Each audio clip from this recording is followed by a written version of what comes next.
안녕하세요. 최신 연구를 쉽게 풀어드리는 고종필 교수입니다. 여러분 혹시 아이와 같은 공간에 있으면서도 마음은 어딘가 멀리 떨어져 있는 것 같은 느낌을 받아보신 적이 있으신가요? 분명히 아이와 대화를 하고 있고 함께 시간을 보내고 있는데도 왜인지 소통은 겉돌고 아이의 짜증은 점점 늘어나는 것처럼 느껴질 때가 있습니다. 그럴 때 문득 내가 뭘 잘못하고 있는 걸까? 라는 질문이 떠오르기도 하죠. 오늘은 이 질문에 대한 답을 최신 연구를 통해서 함께 살펴보려고 합니다. 오늘 소개해드릴 연구는 부모와 아이의 관계를 다룬 여러 연구들을 종합해서 분석한 리뷰 연구입니다. 하나의 실험 결과가 아니라 여러 대학과 연구팀에서 수행된 50편 이상의 연구를 모아서 공통된 결론을 도출한 것이기 때문에 우리가 참고할 만한 의미 있는 통찰을 제공합니다. 이 연구가 주목한 핵심 질문은 이것입니다. 부모와 아이는 어떻게 연결되는가? 연구자들은 부모와 아이가 항상 상호작용하는 장면을 관찰하면서 말과 행동뿐 아니라 표정, 시선, 목소리, 그리고 심장박동과 같은 생리적 반응까지 함께 측정했습니다. 즉, 겉으로 보이는 관계뿐 아니라 몸 안에서 일어나는 변화까지 함께 본 것입니다. 그리고 한 가지 중요한 질문을 던졌습니다. 부모와 아이가 잘 연결되어 있을 때 그 관계 안에서는 어떤 일이 일어나는가? 연구 결과는 매우 흥미로웠습니다. 부모와 아이가 잘 맞는 순간에는 단순히 대화가 잘 되는 것을 넘어서 서로의 반응이 마치 리듬처럼 맞춰지는 현상이 나타났습니다. 아이가 웃으면 부모도 비슷한 타이밍에 반응하고 아이가 집중하면 부모도 그 흐름을 따라가며 심지어 긴장 수준이나 생리적 반응까지 서로 영향을 주고받는 모습이 관찰되었습니다. 연구에서는 이것을 생체 행동 동시성이라고 부릅니다. 쉽게 말하면 부모와 아이의 마음의 박자가 맞춰지는 상태라고 볼 수 있습니다. 우리는 누군가와 대화하다가 이 사람과 잘 통한다 라고 느낄 때가 있죠. 말이 자연스럽게 이어지고 같은 타이밍에 웃게 되는 그런 순간입니다. 아이와의 관계에서도 바로 그런 일이 일어납니다. 그런데 여기서 중요한 점이 하나 있습니다. 이 동시성은 단순히 기분이 좋은 상태만을 의미하지는 않습니다.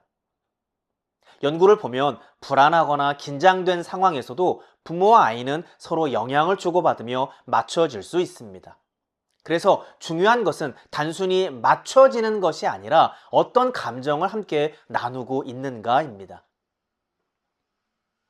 또 하나 중요한 점은 이 연결이 한 번의 행동으로 만들어지지 않는다는 것입니다. 짧은 한순간이 아니라 반복되는 상호작용 속에서 점점 형성됩니다. 아이가 신호를 보내고 부모가 반응하고 다시 아이가 반응하는 이 과정이 쌓이면서 관계의 리듬이 만들어집니다. 특히 이 연구에서는 민감한 반응성을 강조합니다. 아이가 보내는 신호에 얼마나 빠르고 적절하며 일관되게 반응하느냐가 중요하다는 것입니다. 여기서 핵심은 완벽한 반응이 아니라 맞춰보려는 지속적인 시도입니다. 그렇다면 우리는 왜 이 연결을 자주 놓치게 될까요? 가장 큰 이유 중 하나는 부모의 스트레스입니다. 지치고 여유가 없을 때 우리는 아이의 작은 신호를 알아차리기 어렵습니다. 그 결과 아이는 더 강하게 표현하게 되고 우리는 그것을 문제 행동으로 받아들이게 되면서 악순환이 생깁니다. 하지만 여기서 중요한 사실이 있습니다. 스트레스는 항상 나쁜 결과만 만드는 것은 아닙니다. 가족이 같은 상황에서 함께 어려움을 겪으면서 서로를 이해하려고 할 때 관계가 더 깊어지는 경우도 있습니다. 따라서 중요한 것은 스트레스를 완전히 없애는 것이 아니라 그 순간에도 아이와 연결되려는 태도입니다. 그렇다면 우리는 일상에서 무엇을 실천할 수 있을까요? 먼저 아이의 속도에 맞춰보는 것입니다. 아이의 말을 중간에 끊지 않고 끝까지 들어주고 아이의 행동 흐름을 따라가는 것만으로도 연결은 훨씬 깊어집니다.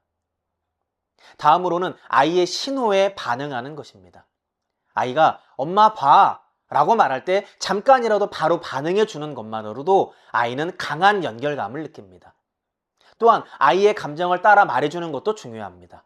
기분이 좋구나, 속상했구나 라는 간단한 표현이 아이와 부모의 감정을 맞춰주는 역할을 합니다. 마지막으로 함께 리듬을 만드는 활동을 해보는 것도 좋습니다. 공을 주고받거나 박수를 맞추거나 같은 노래를 부르는 단순한 활동도 모두 동시성을 높이는 데 도움이 됩니다. 이 모든 것은 거창한 기술이 아니라 아이의 흐름에 잠시 올라타는 것입니다. 완벽하게 맞추는 것이 아니라 맞추려는 시도 자체가 중요합니다. 우리는 때로 놓치기도 하고 어긋나기도 합니다. 그것은 자연스러운 일입니다. 중요한 것은 다시 바라보고 다시 반응하려는 마음입니다. 오늘 저녁에는 아주 작은 것부터 시작해 보시면 어떨까요? 아이와 블록 하나를 함께 놓아보거나 아이의 말에 조금 더 끊지 않고 반응해 보는 것입니다. 중요한 것은 얼마나 빠르게 반응하냐가 아니라 아이의 신호에 얼마나 잘 맞추느냐는 것입니다. 이러한 작은 순간들이 반복되면서 아이는 자신이 이해받고 있다는 감각을 형성하게 되고 그 경험이 쌓여서 부모와 아이 사이에는 안정된 관계의 리듬이 만들어집니다. 그리고 그 리듬은 아이의 정서와 관계 형성에 중요한 기반이 됩니다. 오늘 영상이 도움이 되셨다면 구독과 좋아요 부탁드립니다.